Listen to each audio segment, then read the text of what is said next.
Welcome to news 9 today. ముందుగా headlines.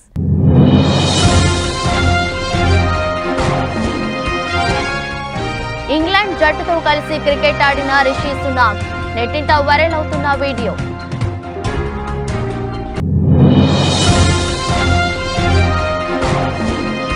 BJP quid pro quo Kejriwal ను ఇరికించినందుకే మాగుంటకు ticket సంచలన వ్యాఖ్యలు చేసిన ఆప్ ఎంపీ సంజయ్. ప్రతిరోజు ఓ ప్రత్యేకమే, జనంలో జగన్ అన్న అని పిలిచే వారికి నేనున్నానంటూ జనంతో మమేకమవుతున్న ఏపీ సీఎం.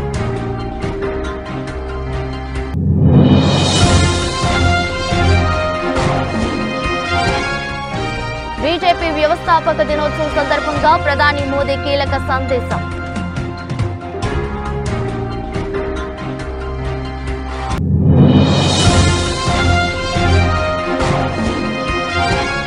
ధోని బ్యాటింగ్ కు రాకుండా కమిన్స్ కుట్ర, జడేజా రనౌట్ ఆపీలో వెనక్కి తీసుకున్న కెప్టెన్.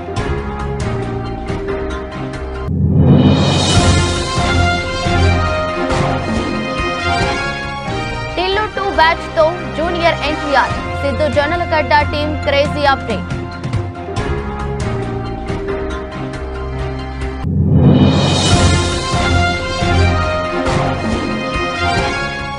హైదరాబాద్ లో జీవితకాల గరిష్టానికి బంగారం ధరలు తులం 71,000కు పైనే. బ్రిటన్ ప్రధానమంత్రి UK PM Rishi Sunak cricket అంటే ఇష్టమన్న విషయం తెలిసిందే. ఇప్పటికే పలు సందర్భాల్లో క్రికెట్ పై తనకున్న ప్రేమను ఆయన వ్యక్తపరిచారు.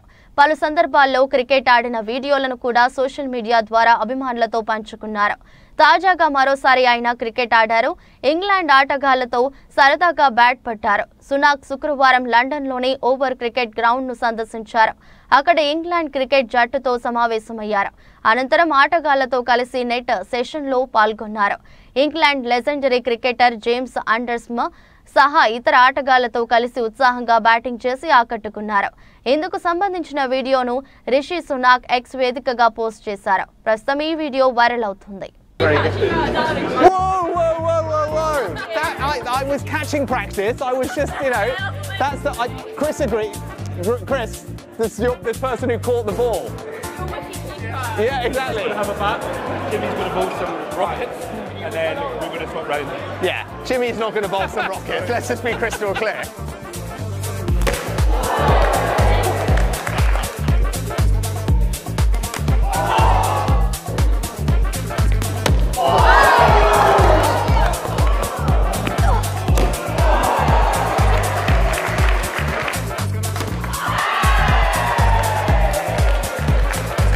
Well done, you. Oh, well.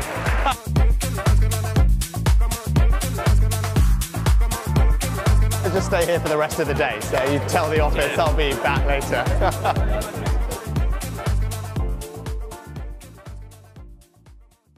మద్యం పాలసీ కేసులో ఢిల్లీ సీఎం ఆప్ కన్వీనర్ కేజ్రీవాల్ ను ఇరికించేందుకు బీజేపీ నాయకత్వం కుట్రలు చేసిందని ఆప్ ఎంపీ సంజయ్ సింగ్ ఆరోపించారు. బెయిల్పై విడుదలైన ఆయన శుక్రవారం మీడియాతో మాట్లాడుతూ ఈ కేసులో నిందితులతో బీజేపీ క్విట్ ప్రోకోకు పాల్పడిందని అన్నారు. అందులో భాగంగానే ఏపీలోని ఒంగోలు నుంచి మాగుంట శ్రీనివాసుల రెడ్డికి బీజేపీ మిత్రపక్షం టీడీపీ నుంచి లోక్సభ టికెట్ వచ్చిందని ఆరోపించారు. కేంద్ర ఎన్నికల సంఘం తనకు షాకోస్ నోటీసులు జారీ చేయడంపై ఢిల్లీ మంత్రి ఆప్ సీనియర్ నేత ఆతిశీ మండిపడ్డారు.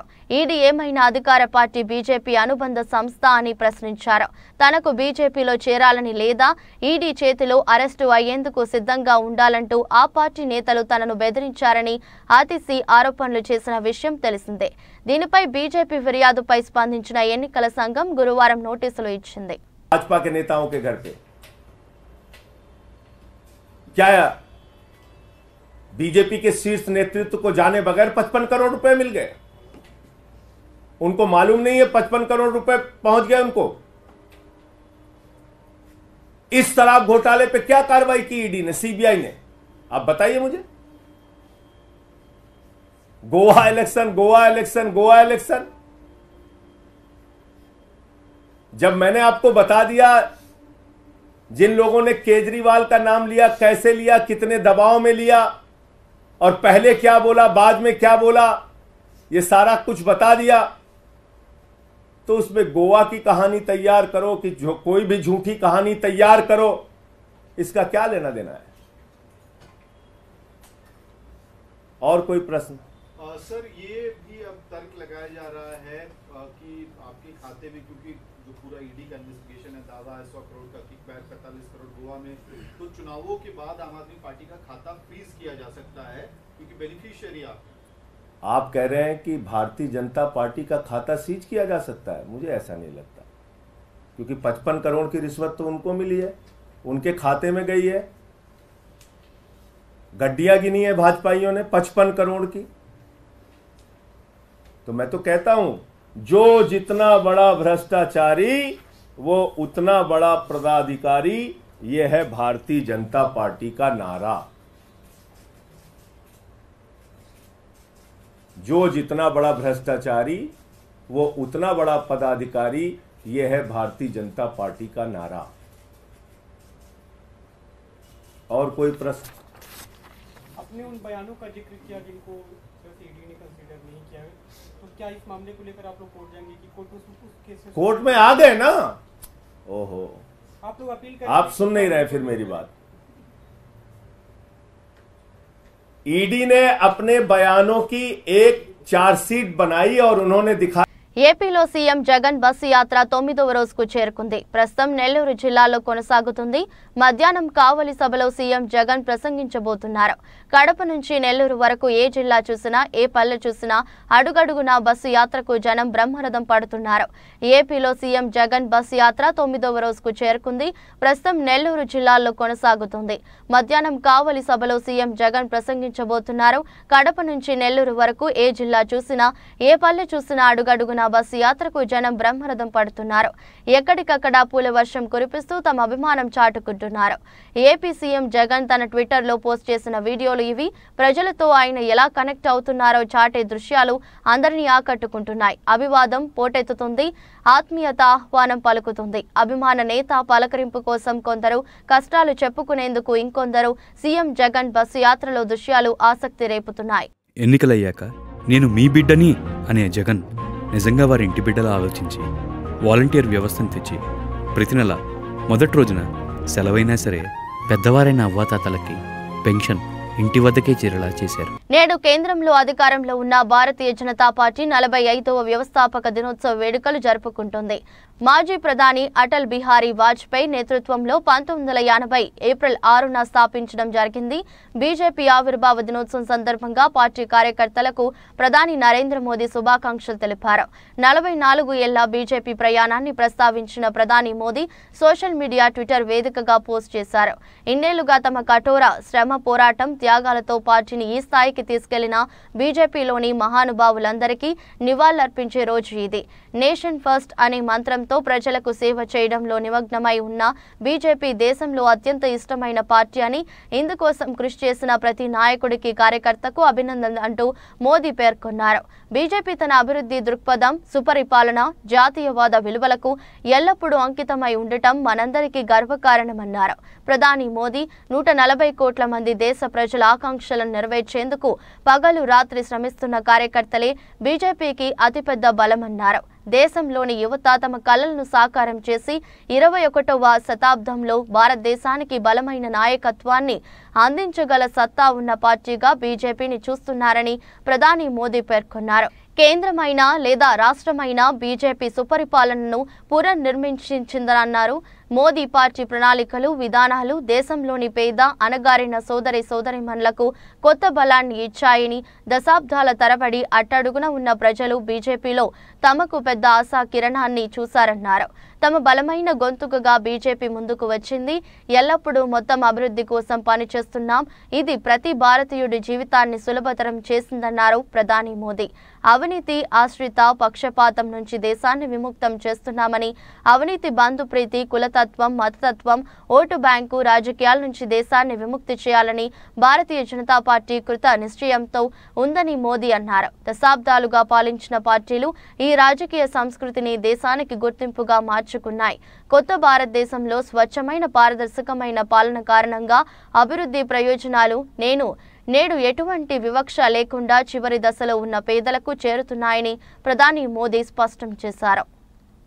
साथियों, चूरू में भाई देवेंद्र झांझड़िया जी, झुंझुनू में शुभकरण चौधरी जी, सीकर में स्वामी सुबेदानंद सरस्वती जी, मैं आज आपके पास उन सब के लिए आशीर्वाद मांगने आया हूं.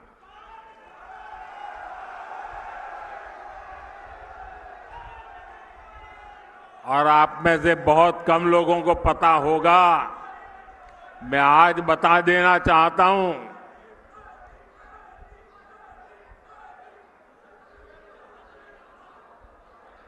चूरू में जो उम्मीदवार है देवेंद्र और दिल्ली में है नरेंद्र. आप में से बहुत कम लोगों को पता होगा, देवेंद्र के साथ मेरा बहुत पुराना निकट नाता रहा है.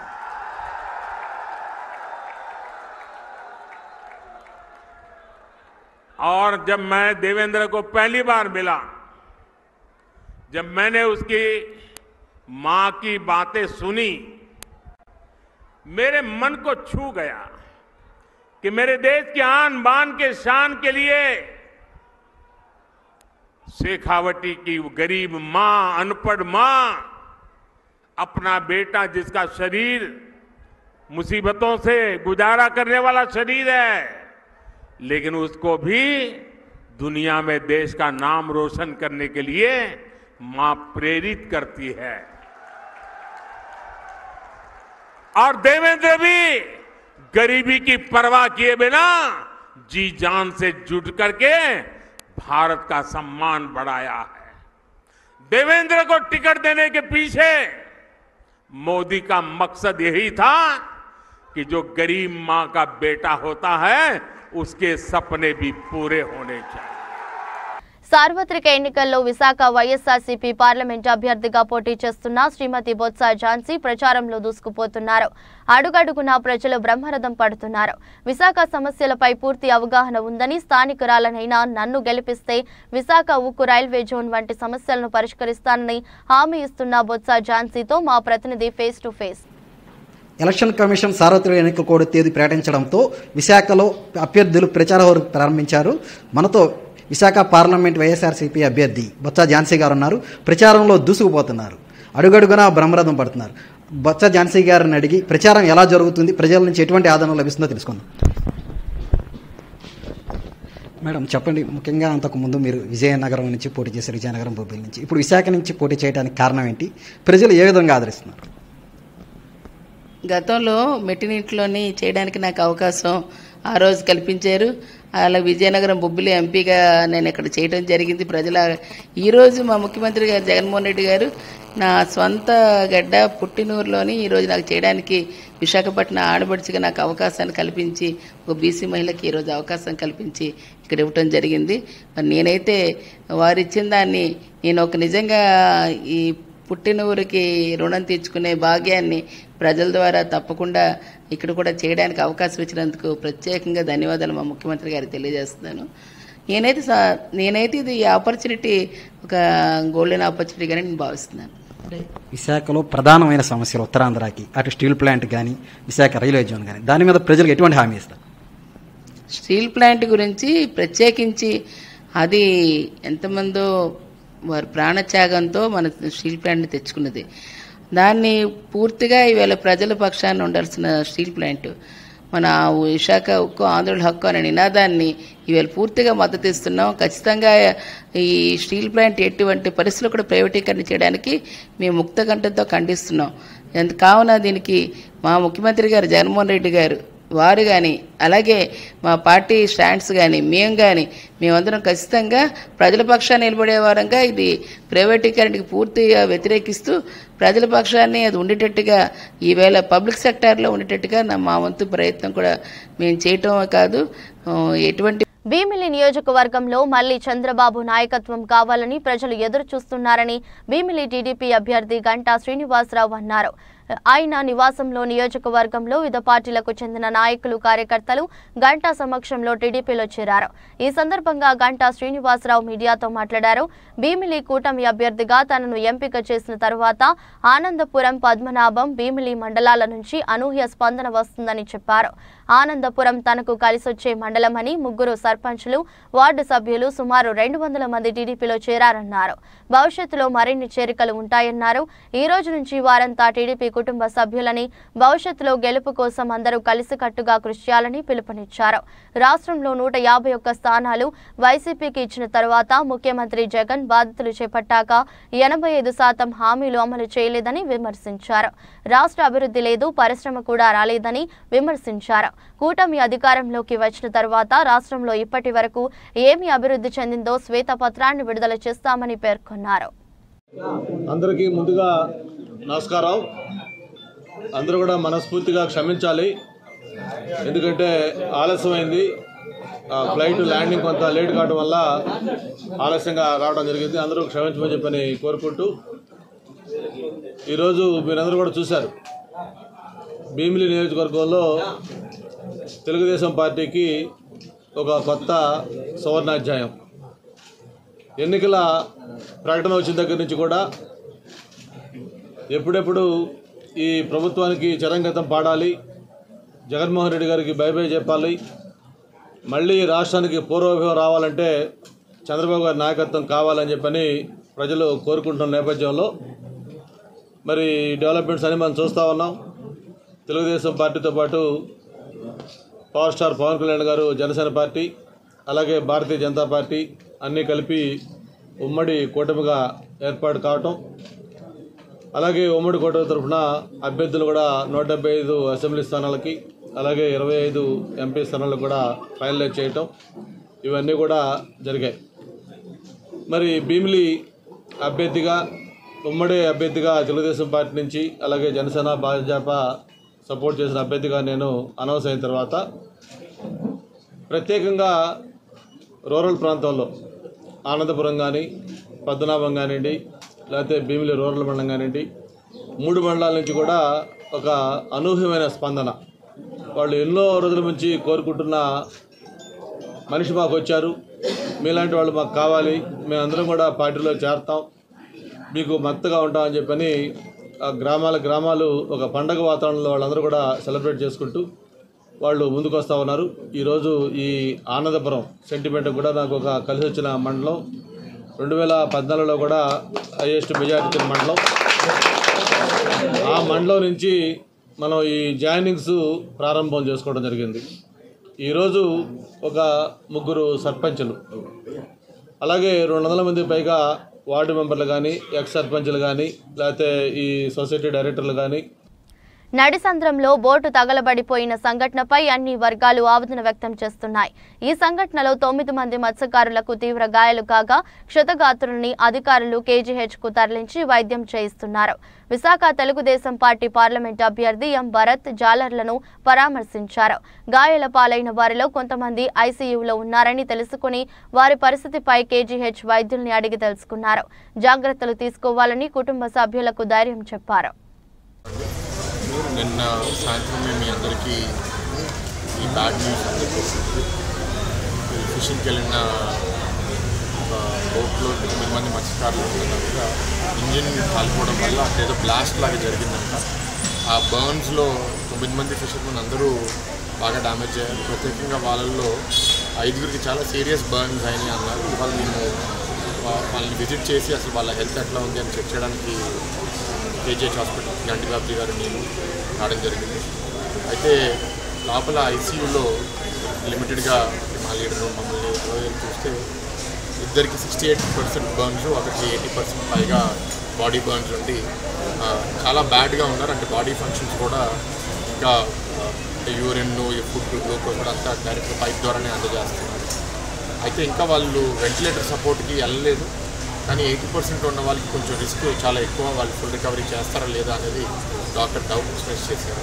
బట్ మిగతా 2 రికవరీ చేసే ఛాన్స్ ఉంది, జాగ్రత్తగా చూసుకోవాలి. మిగతా 6 ఈ ఐసీయూలో కాకుండా బర్న్స్ వార్డులో ఉన్నారు, వాళ్ళు కూడా విజిట్ చేస్తారు. అక్కడ ఎగ్జాక్ట్గా ఏం జరిగిందో తెలియదు. ఫిషర్మెన్ మత్స్యకారులు వాళ్ళు ఏదైనా మెసేజ్ పెట్టారా యాక్సిడెంట్ అయిందని, లేకపోతే చుట్టుపక్కల ఏదైనా బోట్ నుండి పెట్టారో తెలియదు. కానీ కోస్ట్ గార్డ్ వాళ్ళని రెస్క్యూ చేసి వాళ్ళ బోట్లో ఇమీడియట్ ఫస్ట్ ఎయిడ్ ఇవ్వడం వల్ల కొంతవరకు వీళ్ళని ఇప్పుడు దాకా కాపాడుకోగలిగాను. వాళ్ళ కేజెస్లో కూడా మీకు ఏదన్నా ఇబ్బందులు ఏమైనా ఉన్నాయా అంటే కాదంటే మేము పూర్తిగా ఏం సేవలు కంటే అందజేస్తామని చెప్పారు. వాళ్ళు జాగ్రత్తగా చూసుకోవాలి. అండ్ 80% ఉన్న వాళ్ళు కూడా బతకాలని భగవంతుడిని కోరుకుంటున్నాను. మీ పార్టీ తరఫున ఈ క్షతగాత్రులు తప్పకుండానండి. అంటే ఇప్పుడు బేస్డ్ ఆన్ ది సిచ్యువేషన్ ఇవాళ కావాల్సింది ఏంటంటే మంచి మెడికల్ ఎయిడ్ ప్రొవైడ్ చేయాలి. దాని తర్వాత ఒక్కొక్కరి పరిస్థితి బట్టి ఏం చేయాలనేది మేము కూడా ఫస్ట్ ప్రభుత్వాన్ని అడుగుతాము. ప్రభుత్వం చేసిన దాన్ని బట్టి ఏదైనా గ్యాప్ ఉంటే తప్పకుండా తెలుగుదేశం పార్టీ గతంలో కూడా మత్స్యకారు బోట్లు కాలిపోయినప్పుడు స్వతహాగా మా పార్టీ తరఫు నుంచి, దాంట్లో జనసేన పార్టీ తరఫు నుంచి పవన్ కళ్యాణ్ గారు, చంద్రబాబు గారు వాళ్ళ ఆదేశాల మేరకు మేము కూడా సపోర్ట్ చేయడం జరిగింది. ఇవాళ కూడా అట్లాంటిది ఏదైనా నష్టపరిహారం ప్రభుత్వం ఇచ్చినప్పుడు గ్యాప్ వస్తే తప్పకుండా తెలుగుదేశం పార్టీ, జనసేన పార్టీ కూడా చేస్తాను నేను. ఐపీఎల్ 17వ సీజన్లో సన్ రైజర్స్ హైదరాబాద్ మరో విజయాన్ని నమోదు చేసింది. సొంత గడ్డపై defending champion Chennai super Kings ను ఓడించింది. ఉప్పల్లో విజయకేతనం ఎగురవేసిన సన్ రైజర్స్ పాయింట్ల పట్టికలో 5వ స్థానానికి చేరుకుంది. ఈ మ్యాచ్లో చెన్నై తొలుత బ్యాటింగ్ చేసింది. నిర్ణీత 20 ఓవర్లలో 5 వికెట్లు కోల్పోయి 165 పరుగులు చేసింది. చెన్నై బ్యాటర్లలో శివం దూబే బంతుల్లో 2 ఫోర్లు, 4 సిక్సర్లు, అంజిక్య రహానే 35-30 బంతుల్లో 2 ఫోర్లు, 1 సిక్స్, రవీంద్ర జడేజా 31 నాటౌట్, 23 బంతుల్లో 4 ఫోర్లు రాణించారు. అనంతరం లక్ష్యాన్ని సన్ రైజర్స్ 18.1 ఓవర్లలో 4 వికెట్లు కోల్పోయి ఛేదించింది. సన్ రైజర్స్ బ్యాటర్లలో ఐడెన్ మార్ క్రమ్ బంతుల్లో 4 ఫోర్లు, 1 సిక్స్, అర్ధశతకం చేశాడు. ఓపెనర్లు అభిషేక్ శర్మ 37, 12 బంతుల్లో 3 ఫోర్లు, 4 సిక్సర్లు, ట్రావిస్ హెడ్ 31, 24 బంతుల్లో 3 ఫ్లోర్లు, 1 సిక్స్ దూకుడుగా ఆడారు. Another dot ball. Did he come in the way intentionally? I'm not so sure. He just turned around. Was there an appeal? Tollywood యువ హీరో సిద్ధు జొన్నలగడ్డ మరోసారి బాక్సాఫీస్ ను షేక్ చేసేందుకు డీజే టిల్లు స్క్వేర్ టిల్లు 2తో ప్రేక్షకుల ముందుకొచ్చిన విషయం తెలిసిందే. డీజే టిల్లు తర్వాత మరోసారి అదే మ్యాజిక్ ను క్రియేట్ చేస్తూ జెట్ స్పీడ్ లో దూసుకుపోతున్నాడు సిద్ధు. నరుడా డో నరుడా ఫేమ్ మల్లిక్ రామ్ డైరెక్టర్ చేసిన టిల్లు 2 మార్చి 29న ప్రపంచ వ్యాప్తంగా థియేటర్లలో గ్రాండ్ గా విడుదలై నిర్మాతలకు కాసుల వర్షం కురిపిస్తోంది. తాజా అప్డేట్ ప్రకారం 96.6 కోట్లు వసూలు రాబట్టి 100 కోట్ల క్లబ్లోకి ఎంటర్ అయ్యే దిశగా ముందుకెళ్తుంది. ఈ నేపథ్యంలో సిద్ధు అండ్ టీం ఏప్రిల్ 8న సక్సెస్ మీట్ ను ఏర్పాటు చేయనుంది. ఈ ప్రెస్ మీట్ కు యంగ్ టైగర్ ఎన్టీఆర్ ముఖ్య అతిథిగా రాబోతున్నారు. ఈ విషయాన్ని సితారా ఎంటర్టైన్మెంట్స్ అధికారికంగా ట్వీట్ చేసింది. ఇప్పుడు ఈ వార్తతో ఫుల్ ఖుషి అవుతున్నారు తారక్, టిల్లు అభిమానులు. ఇంతకీ టిల్లు 2 నుంచి తారక్ ఏం చెప్తాడోనని అప్పుడే చర్చించుకోవడం మొదలుపెట్టారు సినీ జనాలు. టిల్లు 2 ఓపెనింగ్ డేనా 23 కోట్లు రాబట్టి టాక్ ఆఫ్ ది ఇండస్ట్రీగా నిలిచింది. టిల్లు 2 నాన్ థియేట్రికల్ రైట్స్ కు భారీ మొత్తానికి సేల్ అయ్యాయి. ఈ మూవీ డిజిటల్ స్ట్రీమింగ్ రైట్స్ ను నెట్ఫ్లిక్స్ 15 కోట్లకు కొనుగోలు చేయగా శాటిలైట్ రైట్స్ ను మా టీవీ దక్కించుకుంది. ఇక Hindi dubbing rights, audio rights కలిపి 15 కోట్లు పలికాయి. ఈ లెక్కన కేవలం నాన్ థియేట్రికల్ రైట్స్ 30 కోట్లు పలికాయంటే టిల్లు 2 క్రేజ్ ఏ రేంజ్ లో ఉందో అర్థం చేసుకోవచ్చు.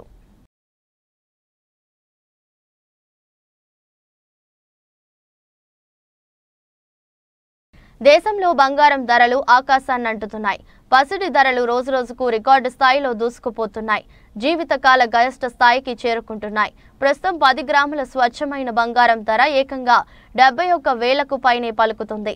శనివారం నాడు హైదరాబాద్లో 99.9 స్వచ్ఛత కలిగిన 10 గ్రాముల పసిడి విలువ మునుపెన్నడూ లేని విధంగా ఏకంగా 71,290గా నమోదైంది.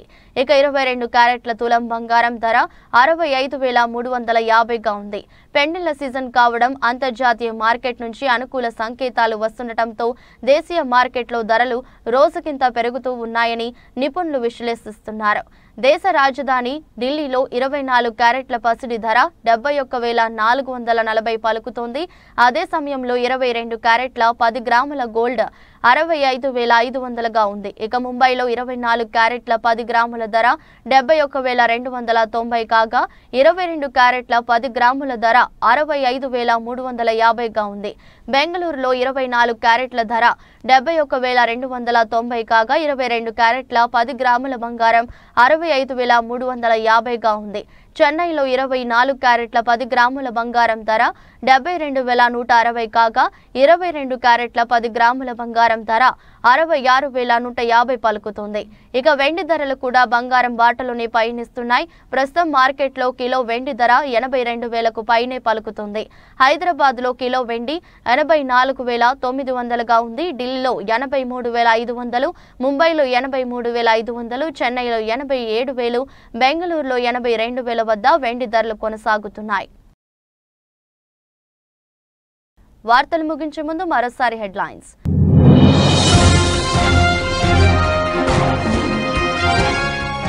ఇంగ్లాండ్ జట్టుతో కలిసి క్రికెట్ ఆడిన రిషి సునాక్, నెట్టింట వైరల్ అవుతున్న వీడియో.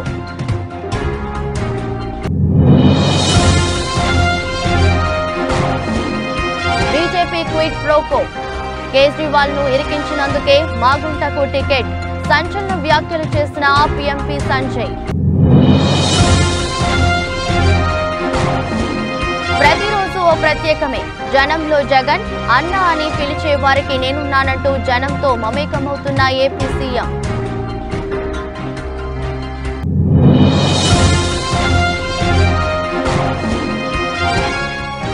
బీజేపీ వ్యవస్థాపక దినోత్సవం సందర్భంగా ప్రధాని మోదీ కీలక సందేశం.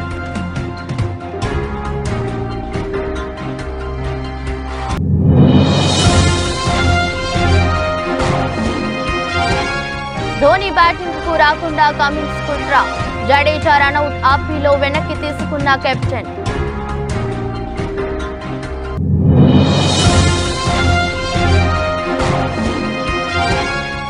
టిల్లు 2 బ్యాచ్ తో junior NTR, Siddhu Jonnalagadda team crazy update.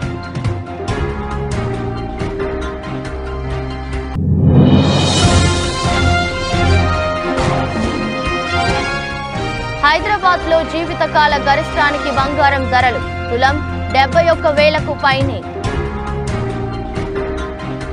ఈ దృష్టి బులెటిన్ మరో బులెటిన్లో మళ్ళీ కలుద్దాం. అంతవరకు సెలవు, నమస్కారం.